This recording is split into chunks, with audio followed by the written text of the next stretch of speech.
नमस्कार जी। नमस्कार जी। क्या शुभ नाम है जी आपका? मेरा नाम महेंद्र दास है। गांव धनाना, जिला सोनीपत, हरियाणा का रहने वाला हूं और मैं संत रामपाल जी का छोटा भाई हूं नाते में।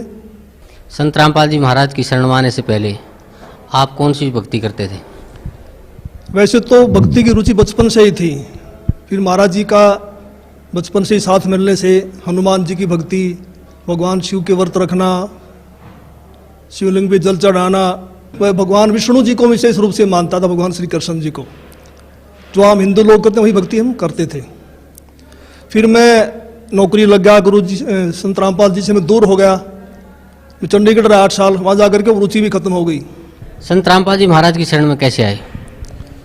फिर मैं 1991 में मैं चंडीगढ़ से रोहतक आ गया और एसपी रोहतक का मैं ड्राइवर लग गया। मेरी पुलिस डिपार्टमेंट में नौकरी थी और महाराज जी पहले सिरसा वगैरह में पोस्टेड थे, जूनियर इंजीनियर की, और गुरुजी फिर रोहतक में ही पोस्टेड हो गए। गुरुजी, और फिर मिलना जुलना शुरू हो गया। और गुरुजी लंच टाइम में मेरे पास रोजाना आते थे, लगभग 4 महीने लगातार आए और सत्संग की, भक्ति की बातें बताने लगे कि भक्ति करनी चाहिए, भक्ति से दुख दूर होते हैं, सुख मिलता है, मोक्ष मिलता है। लेकिन मेरी रुचि विशेष नहीं थी और मैं महाराज जी को मना भी नहीं कर सकता था कि मेरे पास क्यों आए, क्योंकि बड़े भाई साहब थे। तो मैं अंदर से दुखी बहुत था कि रात को ड्यूटी करते हैं, दिन में ये आगे बैठ जाते हैं। लेकिन एक दिन मैंने कह ही दिया कि भक्ति में कुछ नहीं रखा, काम करो और बच्चों का पालन पोषण करो, इससे बड़ी कोई भक्ति नहीं है। फिर गुरु जी ने धीरे धीरे आना बंद कर दिया। फिर मेरे जीवन में एक ऐसी घटना घटी, 1992 की बात है, कि मैं एक DIG को लेकर के मधुबन गया हुआ था, पुलिस ट्रेनिंग सेंटर के अंदर।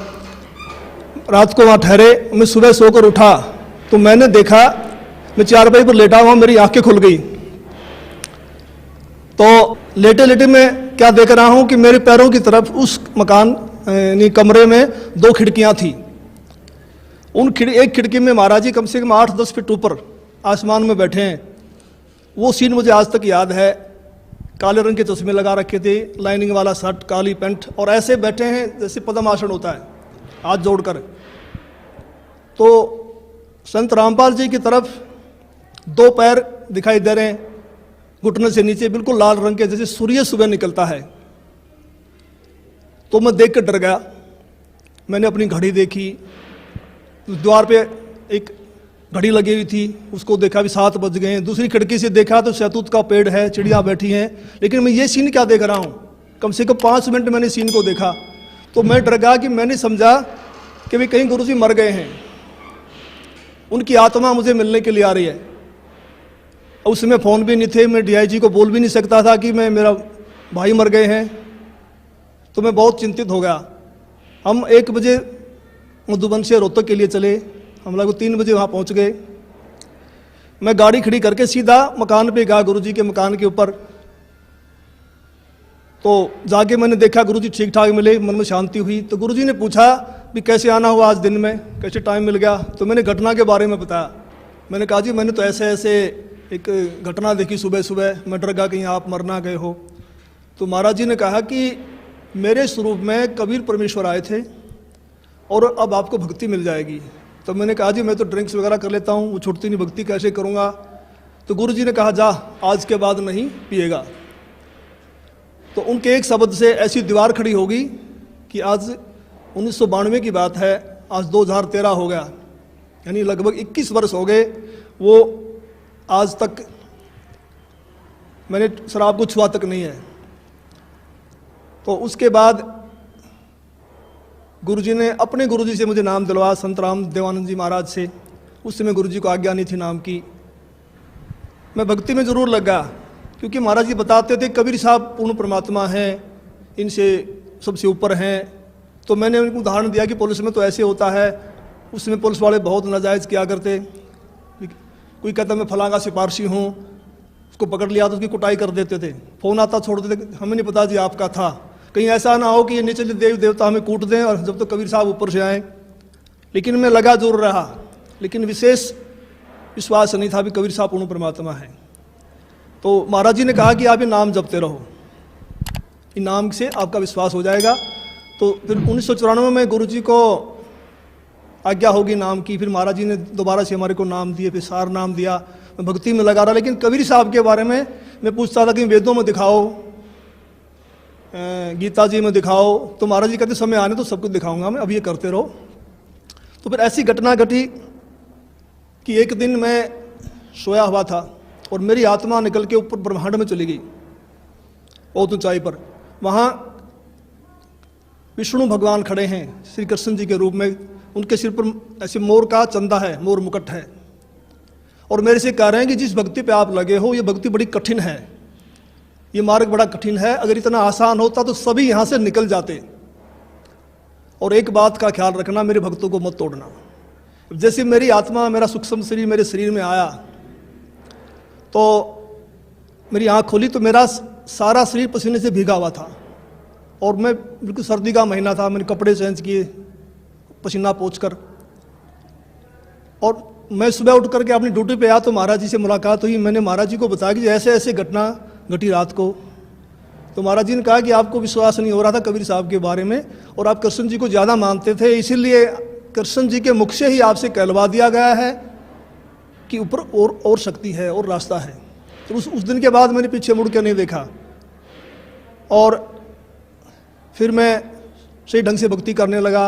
सर, संत रामपाल जी महाराज से नाम उपदेश लेने के बाद आपको क्या क्या लाभ हुआ? पहले मैं संसारिक लाभ बताऊंगा आपको, खासकर शरीर के लिए। जब मैंने गुरु जी को गुरु धारण कर लिया और मैं भक्ति करने लगा, लगभग 1999 की बात है, उस समय मेरी आयु 41 वर्ष थी, 41 ईयर, और अब मेरी 55 साल की हो चुकी है, 55 ईयर्स ओल्ड। तो मैं रोहतक में एक रेलवे रोड का नाम है बाजार में, वहाँ एक लाला जी के पास बैठा हुआ था। वहाँ एक लड़का मेरे से मिला, वो लाला जी ने, उसका नाम फकीर चंद जी थे, उन्होंने कहा कि MA है और इन्होंने ज्योतिष शास्त्र से भी MA किया हुआ है। तो मैंने उसको भक्ति की बात ही समझानी चाहिए, तो उसने कहा जी एक बार अपना हाथ दिखा दो। तो उसने मेरे हाथ देखे दोनों, पहले दाहिना हाथ देखा, कहने लगा आपकी आयु कितनी है? मैंने कहा मैं 41 वर्ष का हो चुका हूँ। तो उसने कहा आपके भाग्य में लिखा है 40 वर्ष से लेकर 45 तक बिल्कुल बेड के ऊपर बीमार अवस्था में लेटना, और आपको फला फला बीमारी लगेंगी। फिर मैंने कहा मैं तो 41 का हो चुका हूँ, मुझे तो कुछ भी नहीं है। कहने लगा 1 साल का धोखा भी हो सकता, आपको ज़रूर होगा। तो मैं कुछ चिंतित तो हुआ, लेकिन फिर उसने मेरा बायां हाथ देखा और कहने लगा आपकी पत्नी जिंदा है? मैंने कहा वो तो जिंदा है। कहता हो ही नहीं सकता। मैंने कहा मैं सुबह घर से आया था जब तू जिंदा थी, अब मर गई हो तो मैं कुछ कह नहीं सकता। लेकिन वो तो उसने कहा भी ये कैसे असंभव हो रहा है? तो मैंने उनसे कहा भी हम पूर्ण सतगुरु की शरण में हैं, सच्चे मंत्र का जाप करते हैं। हमारे सतगुरु कहते हैं कि भी तिल घटना मासा बढ़े वेदना लिखे जो लेख, सच्चा सतगुरु मिटा के ऊपर मार दे मेघ। हमारे सतगुरु ऐसे कर देते हैं। तो फिर मैंने 6 महीने के बाद फिर मुझे एक ऐसा ही और ज्योतिषी मिला। मैं जैसे पुलिस लाइन में गाड़ी का वायरलेस सेट ठीक करवाने के लिए गया, उस वर्कशॉप में एक इंस्पेक्टर थे इंचार्ज, वो अपनी टेबल पर ज्योतिष शास्त्र की किताब खोल के बैठे हुए थे। मैंने उनसे वही प्रश्न किया भी इसमें क्या रखा, भक्ति करो ना सच्चे नाम की। डिस्कस हुई हमारी। उसने कहा भगत जी ऐसी बात नहीं है, ये पूर्व जन्म के लेख होते हैं, भक्ति अलग चीज़ है, ये भी सत्य होते हैं। तो उसने मेरे फिर हाथ देख लिए, मेरे जो बातें उसने बताई थी वही बातें उसी ने दोहराई। तो फिर मैंने गुरु जी से प्रार्थना की, मैंने कहा जी ऐसे ऐसे बताया दो ने। तो संत रामपाल जी कहने लगे कुछ नहीं होगा, परमात्मा लेखों को मिटा देता, भक्ति करो। तो संत रामपाल जी की दया से, इनकी सच्ची भक्ति से उस पीरियड के दौरान मेरे को जुकाम तक नहीं हुआ, बुखार तक नहीं लगा। और आज मैं 55 वर्ष का हो चुका हूँ, मेरी पत्नी भी जिंदा है। और मेरी जो घरवाली थी उनका नाम राजबाला है, और वो भक्ति में विशेष रुचि नहीं रखती थी, वो किसी को भी नहीं मानती थी, बस अपने काम धंधा करती थी। तो एक बार 2004 की बात है, उसकी दोनों उंगलियां सुन्न हो गई दाहिने हाथ की। वो मेरे से कहने लगी मुझे दिखा नहीं तो हाथ सूख जाएगा। को पड़ोस के कह रहे थे एक हाथ सूख गया, ऐसे ही बीमारी लग गई थी। तो मैं रोहतक में रेडियो स्टेशन के पास गुप्ता जी हैं डॉक्टर हड्डियों के, उनके पास उनको लेके गया। उन्होंने बताया कि उसकी ये गर्दन के पास नसें होती हैं, नस दब गई है। तो उन्होंने एक्सरे लिया, दवाई दे दी, 2 महीने इलाज चलता रहा, कोई फर्क नहीं पड़ा। तो मैंने अंदर गुरु जी से प्रार्थना की, संत रामपाल जी से भक्ति करते समय कि गुरु जी अगर ये हाथ सूख गया तो बुढ़ापे में हम तो रोटी बगैर भी रह जाएंगे, परेशान होगी, कोई दया करो। तो जैसे मेरा ध्यान लगा हुआ था, सुमन करते करते वैसे आंख बंद हो गई। तो मुझे गुरुजी खड़े दिखाई दिए और कहा कुछ नहीं होगा बेटा, ठीक हो जाएगी। तो मैं कुछ दिन के बाद ड्यूटी से छुट्टी लेकर घर गया। मैंने उससे पूछा भी आपकी उंगलियां ठीक हो गई? उसने कहा वो तो ठीक होगी। मैंने कहा ये गुरुजी ने की है, मैंने प्रार्थना की थी। कह लगे नहीं मैं तो दवाई से ठीक हुई हूँ। तो मुझे बड़ी निराशा हुई। तो कुछ यानी 2005 में उसके दाहिने पैर में बहुत जोर का दर्द शुरू हो गया। मैं उसी डॉक्टर के पास फिर लेके गया, गुप्ता जी के पास। गुप्ता जी ने फिर एक्सरे किया, फिर कहा भी रीढ़ की हड्डी की नस दब गई है, इसलिए उससे पेन है। उसने दवाइयाँ दे दी 1 सप्ताह की। मैं दवाई दिलवा करके बरवाला में सत्संग चल रहा था गुरुजी का, उसमें आ गया। तो उसने फ़ोन करवाया चौथे दिन, कह लगी मुझे कोई आराम नहीं है और मैं तो मर रही हूँ, तो तू सत्संग में धक्के खाता फिर रहा है, क्या रखा है सत्संग में, आ करके मुझे दवाई दिलवा। तो मैं गुप्ता जी के पास गया वहाँ, उसका रिकॉर्ड लेकर के। गुप्ता जी ने कहा भी अब तो इसका ऑपरेशन होगा और कोई इलाज नहीं है। तो ऊपर से इलेक्शन थे हरियाणा में 2005 फरवरी में। तो मैंने कहा जी 1 सप्ताह इलेक्शन का, हमें छुट्टी नहीं मिलेगी, आप ऐसा कर दो, ऐसे इंजेक्शन लिख दो कितने ही महंगे हैं, जो 10 दिन निकाल दें, फिर मैं ऑपरेशन करा लूँगा। तो उन्होंने इंजेक्शन लिख दिया। मैं दवाई लेकर के पुलिस लाइन में जाके अपने बॉक्स में रख दिए। सुबह ड्यूटी करके फिर जाऊँगा घर। तो मैं रात को 2 बजे उठा, तो मुझे बड़ी वही चिंता हो गई भी क्या होगा। तो बड़ी रो रही है, बड़ी तकलीफ है उसको। तो मैं भक्ति करके सुबह का नित्य नियम करके अपने सुमन करके मैं दोबारा सो गया। और सोते समय मैंने प्रार्थना की कि हे परमेश्वर, हे गुरुदेव, ठीक तो आप ही करते हो, अब की बार ठीक भी करो और ये एहसास करवाओ कि आपने ही किया है, करने वाले तो आप ही हो। तो मैं ड्यूटी करके शाम को 5 बजे घर गया। तो वो अपने काम धंधे में लगी हुई थी। मैंने उससे पूछा भी मैं तो 1000 रुपये की इंजेक्शन ले यार, तू ठीक है तो फ़ोन कर देती, इन दवाइयों को मैं वापस कर देता। तो उसने कहा मैं तो ठीक होगी। मैं कैसे हुई? कहने लगी मैं सारी रात रोती रही, 3 बज गए, मैं दीवार के ऐसे कमर लगा के रो रही थी। तो मुझे गुरुजी दिखाई दिए, मेरी आंख बंद हुई कुछ सेकंड के लिए। तो गुरुजी ने ऐसे हाथ किया, ठीक हो जाएगी बेटी, कोई बात नहीं। कहता उसी समय मेरा रोग बिल्कुल ख़त्म हो गया। तो फिर मैंने कहा आप तो भक्ति करेगी ना? कहने लगी हाँ अब करूँगी। तो आज तक उसको दर्द दोबारा नहीं हुआ है। और अनेक गुरुजी ने हमें सुख दिए। सबसे बड़ा तो मानसिक सुख होता है, मानसिक शांति, वो हमारे को संपूर्ण रूप से मिली हुई है। एक दिन संत रामपाल जी करनाल के अंदर एक भगत के घर गए हुए थे। हाँ, सतगुरु जी ने 3.5 घंटे के लगभग सत्संग किया।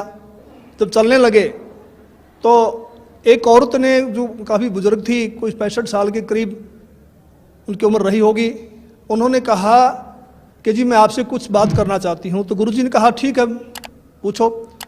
तो उसने कहा जी आपने जैसे सत्संग समाप्त किया तो आपके ऊपर से कमल के फूल पर बैठा हुआ सफ़ेद परमात्मा निकल के गया है, मानव सदृश, और मैं कमल की पंखड़ी को बहुत दूर तक देखते रही ऐसे। तो संत रामपाल जी ने कहा फिर आपकी क्या सलाह है नाम लेने की?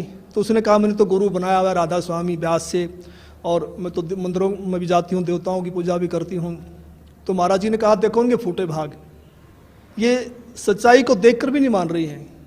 तो फिर हम चल पड़े। उस समय गुरुजी के पास सुमो गाड़ी होती थी, हम दिल्ली साइड में जा रहे थे। मैंने महाराज जी से प्रश्न किया कि महाराज जी परमात्मा का भी अजीब खेल है, जो ढूंढ रहे हैं उनको दर्शन नहीं दे रहे, और जिनको दर्शन दे दिए, जो इनको प्रकट होके बता गए, वे इसको मान नहीं रहे ये कि परमात्मा की क्या लीला है। तो महाराज जी ने कहा ये बुद्धि से परे का विषय है और इसको आप नहीं समझ पाएंगे। फिर मैंने कहा जी बताओ, दया करो। तो संत रामपाल जी ने बताया कि ये औरत 600 वर्ष पहले जब कबीर परमेश्वर आए थे उनकी शिष्या थी। इन्होंने लगभग 5-6 महीने भक्ति की, फिर इन्होंने नाम छोड़ दिए। उसी प्रथम मंत्र के प्रभाव से इसको मानवश्री मिलते आ रहे हैं, भक्ति में रुचि है। अब ये समझ रही है कि जो मेरे को छोटा मोटा लाभ मिल रहा है ये देव देवता या मेरा पुराना गुरु दे रहा है, जो उन्होंने बनाया हुआ है, उस डर के मारे नहीं छोड़ना पा रही। तो मैंने फिर प्रश्न किया कि महाराज जी मैंने तो ये पूछा है कि इनको दर्शन क्यों दिए? तो गुरु जी ने कहा, संत रामपाल जी बोले कि परमात्मा किसी की उधार नहीं रखता, ये कल को मरेगी, नरक में जाएगी, वहाँ उसको बड़ा कष्ट होगा। जब आत्मा रोती है तो परमात्मा को आना पड़ता है, मन की नहीं सुनता परमात्मा। तो फिर ये आत्मा वहाँ सवाल करती है कि जी आपकी भक्ति का हमें ज्ञान नहीं था, हमने भक्ति तो बहुत की। तो वहाँ परमात्मा ये सीनरी दिखाएंगे, ये सारी फिल्म दिखाएंगे कि 3-3.5 घंटे मैंने सत्संग सुनाया, आप क्या भक्ति कर रहे हो, इसका क्या लाभ है, मेरी भक्ति क्या है, और जाते समय दर्शन दे दिए। तो परमात्मा ने अपने सिर से भार उतार दिया, पर ये आत्मा बोल नहीं पाएगी, चुप हो जाएगी। तो मेरा भगत समाज से यही बार बार निवेदन है कि ऐसा मौका बार बार नहीं आता, तो संत रामपाल जी की शरण में आकर के अपना आत्म कल्याण करवाएं। सत साहिब। धन्यवाद आपको बहुत।